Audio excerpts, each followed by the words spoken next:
বন্ধুরা দেখো এসে গেছে 6 অফ শোর্টস এন্ড তার সাথে সাথে এসে গেছে কি এস অফ কাপস। তো প্রচুর ভালোবাসা, বাট এখানে আমি দেখতে পাচ্ছি তোমাদের ভালোবাসার জীবনের মধ্যে কিছু না কিছু প্রবলেম গ্রো করেছিল।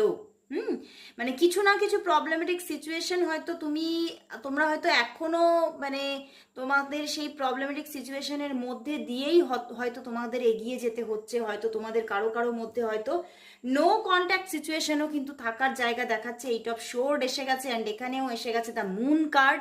তো অবশ্যই তোমাদের মধ্যে এখানে প্রচুর মানুষের মধ্যে কিন্তু মানে থার্ড পার্টি ইস্যুও থাকার জায়গা দেখাচ্ছে। বাট যতই থার্ড পার্টি থাকুক, যতই প্রবলেম থাকুক, যতই নেগেটিভ সিচুয়েশন এবং প্রতিকূল মুহূর্ত আসুক না কেন তোমাদের মধ্যে, বাট তোমাদের মধ্যে কিন্তু একটা পিওর লাভ আছে। সেই মানুষটি কিন্তু তোমাকে সত্যি পিওর লাভ একটা তোমার জন্য তার মনের মধ্যে আছে এবং কোথাও যেন সে তোমাকে মানে তোমাকে ভীষণ